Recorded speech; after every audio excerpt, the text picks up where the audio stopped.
Hi, Robin with Oxy-Dry, and here I am about to do these area rugs.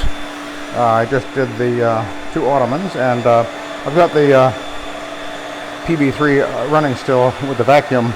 I've got a hose hooked up to the exhaust port, which is actually there because if you were using solvent, you'd want to have a vacuum hose going outside to exhaust the machine outside. But I don't have to worry about that because I'm not using solvent. But it does have a really good advantage in that I can hook up the hose here to it, and I'm blowing air across these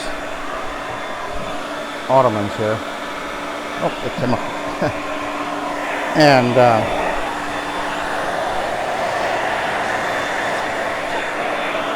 hang on, we'll switch the cuff here to speed dry. Let me put this cuff on here.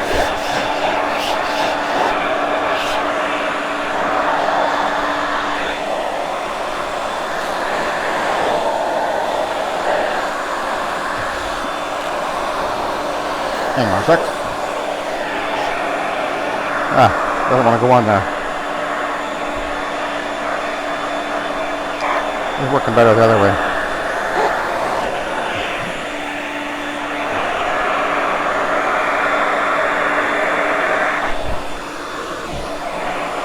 Obviously this is not really though. Not working my way. Okay, we'll just leave it this way. It was actually working pretty well before.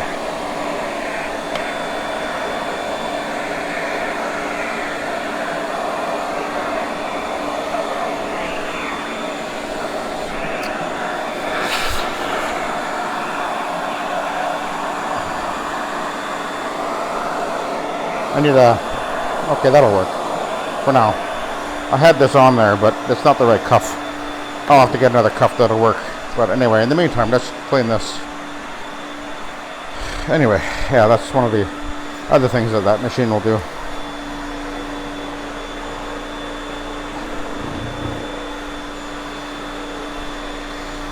Oh, brightening up nicely.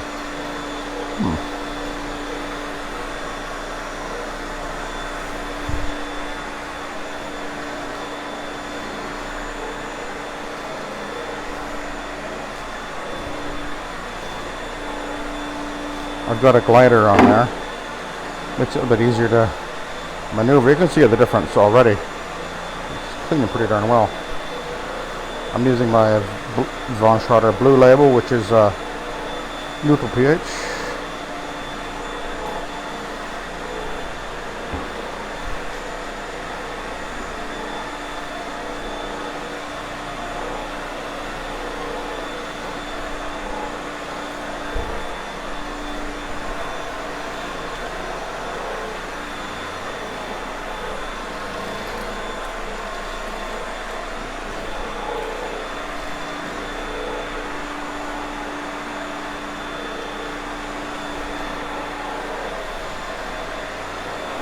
The lady had, she had a heater in here. Normally I wouldn't like to do in the garage, but she had a heater going in here, so it's pretty warm actually. And she did a really good cleaning of the epoxy floor here, so that's fine to do it in here in this case. Normally I do not like doing either furniture or area rugs even in a garage. It's not a good idea to do that normally, but that's fine in this case. She made the effort of making it workable. Putting the heater in was smart. Now this is a braided rug. We don't see these very often. Used to be really popular in the 80s and into the 90s, I guess. But now we hardly ever see them.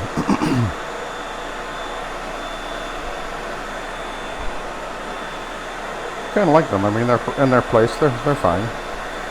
The country farmhouse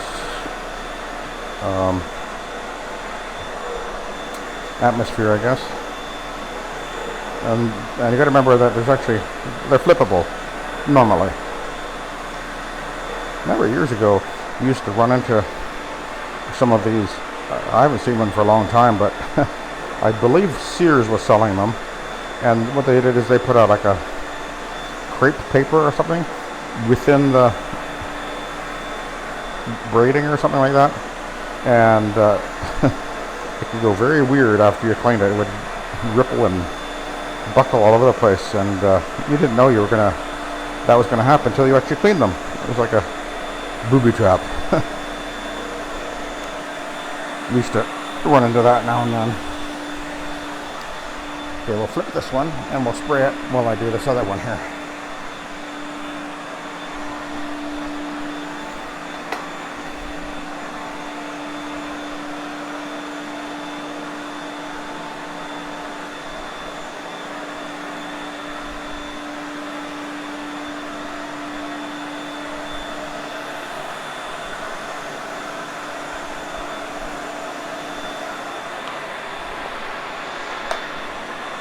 That one's already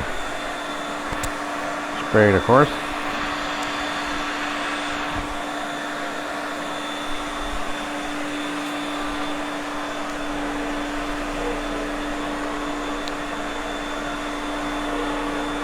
I was a bit concerned about this one being a bit flimsy, but it's working okay. That one is actually of greater concern. It's really thin. So that's one reason I didn't bring the rotary in. The weight of the rotary and the friction can be a problem in scenarios like this. If it's too thin and you're on a smooth floor, you can run into problems, whereas the Oreck will usually do it okay. But you often have to put a glider, which reduces the friction a little bit. You have less cleaning area, but it doesn't really, in most cases, doesn't matter.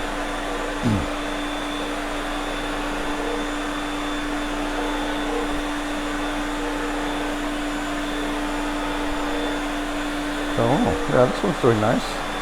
These rugs aren't really very dirty. So, but they're brightening up nicely.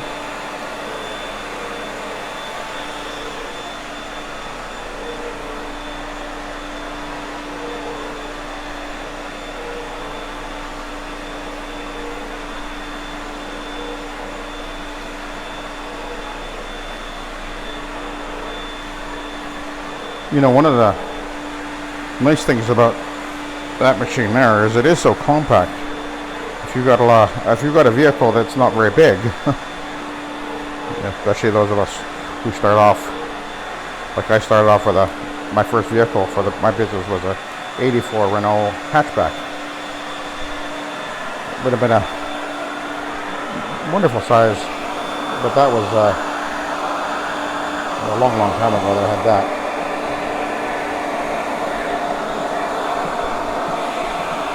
Drawing pretty good. Okay.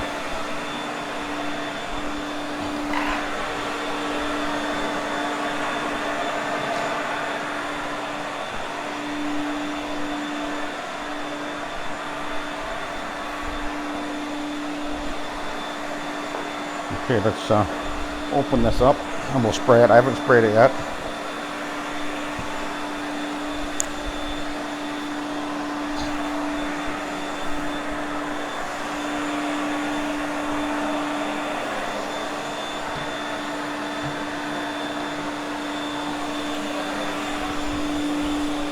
But even when you go like that, that's, yeah, warning.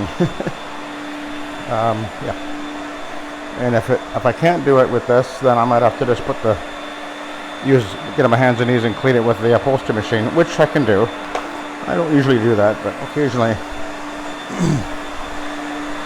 you do what you got to do. I've done them with the Von Schroeder on my hands and knees in the past, really thin rug. There's always ways, or usually there's ways.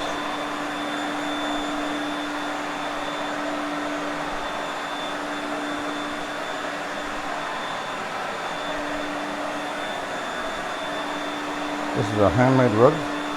You can see because of the band, well, you can just, yeah, handmade where they change the dyes there. It's always got imperfections in it. This is a neutral pH cleaner. This is wool safe, by the way. It is a wool safe certified cleaning product, which is one of the reasons why I like to use it. If you're going to do area rugs, you definitely want to be sure that you're using something that's going to be neutral pH and is safe on the wool. I can't remember whether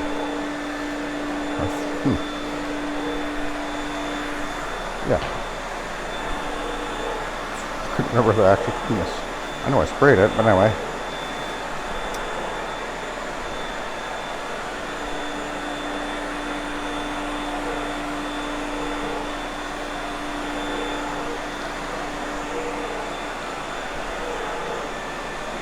Okay.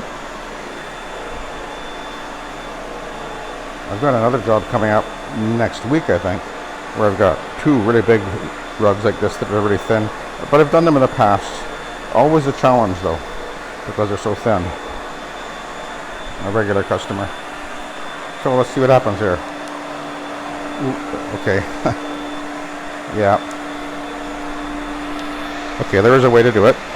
Oh no. If I had somebody standing on the other end, that'd be okay, but... Okay. That's kind of what I was afraid of. Okay. I'm not going to fight it because it'll just be a pain in the butt. We're going to give up on that. We're going to go over to using the upholstery machine. But let's have a look at how the pad looks. I used a 2-way because I know they have less friction. This is what I wanted, so. Okay. We'll put that over there. And I'm going to do that as a separate video. So, alright. Thanks for watching. Have a good day.